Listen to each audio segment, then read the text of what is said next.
The banana peel. The banana has served its purpose in slapstick comedy when people slip on it.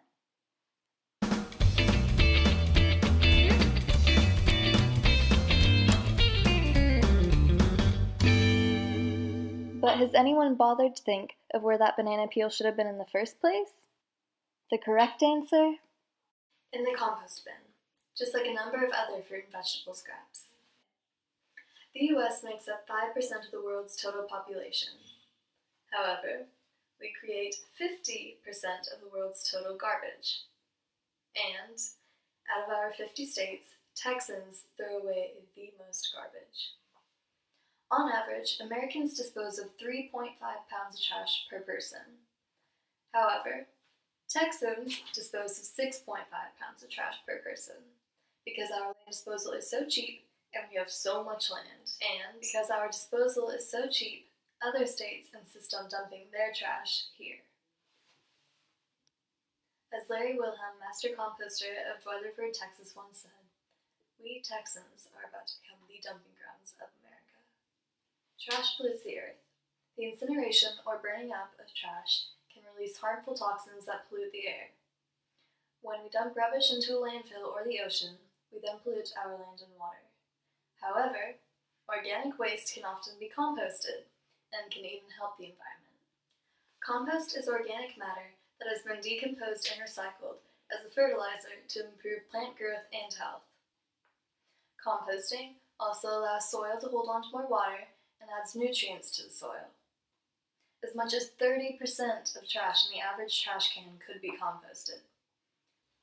Why throw away your waste when it could be put to good use in your yard and garden? Landfills are filling up and closing. Finding places to put garbage is problematic.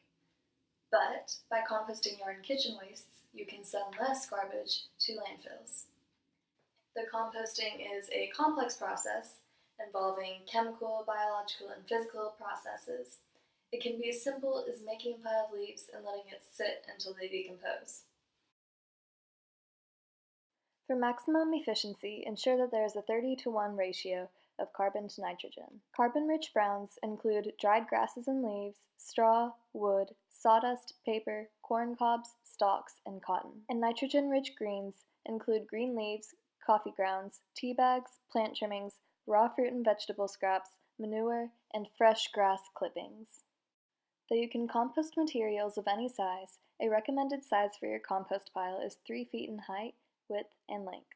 Create a 30-to-1 ratio of carbon-rich browns to 1 nitrogen-rich green. Try to keep your pile slightly damp, and if any odors do arise, simply aerate the pile to eliminate the smell. If you pay no attention to your pile, your compost should be ready in 1 year. With light churning, you can expect to have your finished compost ready in 6 months. With occasional watering and churning once a week, expect compost in 3 months. And if you pay even more attention to your pile, it is possible to produce compost in as little as 1 month. Composting is like cooking. Add the ingredients, stir, cook, et voila. There you go. Like any recipe, the right mix of ingredients will yield the best results. Compost's ingredients include carbon-rich browns, nitrogen-rich greens, air, and water. After adding the ingredients, allow the pile time to cook. It should heat up quickly and reach the desired temperature of 90 to 140 degrees Fahrenheit in about 4 to 5 days. Stirring the compost will speed up the cooking time, and over time, the pile will settle down from its original height.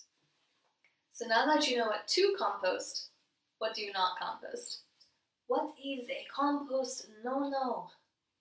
Do not compost pet poop. Do not compost fats, greases, or oils, and do not compost meat.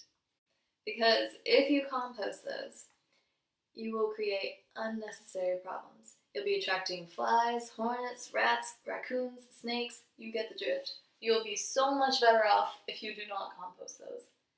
Trust me. Remember, compost's ingredients are nitrogen, carbon, air, and water. Microbes need water to grow and to travel around the pile to decompose materials. And turning your pile each week will provide the air, which will aid decomposition and control odors. Nitrogen and carbon fulfill the dietary needs of the critters. And before you know it, your pile is going to turn into finished compost! Yay! So, What do you do with your finished compost?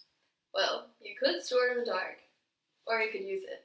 Otherwise, it could become a habitat for fire ants or become a fire hazard. My grandparents and parents have always had compost piles as long as I can remember. Now, it is up to us to influence our global community to compost. Why compost? Well, it's easy, free, and sensible. Composting creates nutrients from waste and reduces the municipal trash burden. Even better, it is more valuable to us to compost organically. Ideally, we could buy organic, eat organic, compost organic, and use compost to grow organic. As Marriott J. Willard once said, it's the little things that make the big things possible.